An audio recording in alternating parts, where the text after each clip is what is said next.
এখন আমরা দেখব অ্যাডোবি ইলাস্ট্রেটরে কিভাবে যে কোনো একটা শেপের বা যে কোনো কিছুর অপাসিটি কমানো যায়। এই জন্য প্রথমে আমি ওই শেপটা নিয়ে নিলাম, এই যে এই শেপটা। এখন এটাকে আমরা এরকম বা বলতে পারেন যে অপাসিটি কমায় নেব। কিভাবে অপাসিটি নরমালি আমরা পাবো, এই যে এই ফাইল মেনুর এখানকার এই যে নিচে অপাসিটি লেখা আছে, এইখানে আপনারা দেখতে পাচ্ছেন।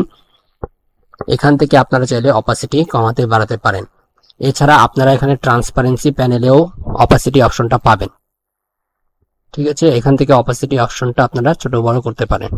এভাবে আপনি চাইলে অপাসিটি কন্ট্রোল করতে পারেন, হয় এখান থেকে না হয় এখান থেকে, যে কোনো জায়গা থেকেই করেন, ট্রান্সপারেন্সি প্যানেল অথবা এখান থেকে অপাসিটি থেকে আপনি এই কাজটা সম্পূর্ণ করতে পারেন। আপনার ইচ্ছে মতো যত পার্সেন্ট রাখতে চান আপনি রাখতে পারেন।